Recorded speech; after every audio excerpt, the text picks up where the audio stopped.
Hi everyone, it's Lee and welcome to 2 Minute Tuesday, where we give you tips and tricks regarding the software that helps you get to where you need to be. Today we're going to jump into Scaffold IQ and we're going to show you the process of adding a user into your system ready for them to do whatever they need to do.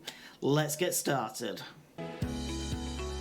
Right, to add in a new user into your database is very simple, okay? On the left hand side you've got people. Click on this section here, and as you can see, these are all the people I have in my database, okay?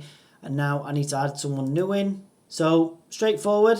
Are they going to be active straight away? If no, just uncheck the box. If they stay inactive, so you're emailing them straight away to say they're active, then obviously keep it ticked. Fill out the name, their email address. If you have a contractor set up for this person, basically just tick off who it is, and then any form of role what you have for this person set up, okay? Just choose the role. So I'm going to fill out this information now. I filled out his name, his email address. Now I'm going to pick the contractor, okay? I can choose any contractor that I've added in. For this guy, he's working for me. He's an agency scaffolder. So I'm going to pick LC Scaffolding. And then I'm going to choose the role for this person, okay? So please remember, you have a subscriber. He can fill out any document or sign any form that's set out within his roles and responsibilities created for this account, okay? So as you can see here,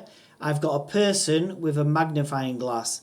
That means he is a viewer. With a viewer, you can only view the documents that you're allowing him to see. So if he's only allowed to see within his roles and responsibilities requests, then he'll only see requests. If he can see standing scaffolds, he'll see them scaffolds. You're restricting them roles and responsibilities, okay? So please bear in mind, all these roles and responsibilities within here are all different, okay? For this guy, because he's just going to be an agency scaffolder, I'm going to pick their agency scaffolder. With his roles and responsibilities, he can only view. He can't fill out any documents, okay? He can't change any information within my setup, okay, within my database. So I'm happy with that. So now I can restrict areas for this person, okay? So all my areas I have set up, this agency guy might only be assigned to Barnsley Council area. It might only be assigned to Doncaster, Carcroft, okay? So if I want to restrict him to a certain area, I will click here, say I'm restricting him to Doncaster, and he's only going to be able to see Carcroft. So any works that's happening in Carcroft, he'll only be able to see that when he logs in, okay? So click OK. Because I've clicked OK, he will now receive an email to basically verify his account for Scaffold IQ.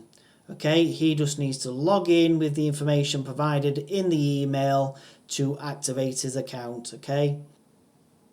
And then you'll see on here, I'm waiting for him to confirm that he has received his email and he's verified and ready to log in.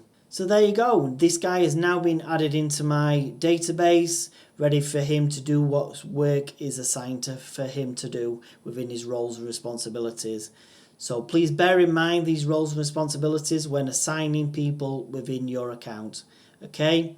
So I hope this helps. If you did like this video, please like and subscribe for more to come. And if you would like to know more information regarding this process, please reach out to our support team today. Thanks for watching.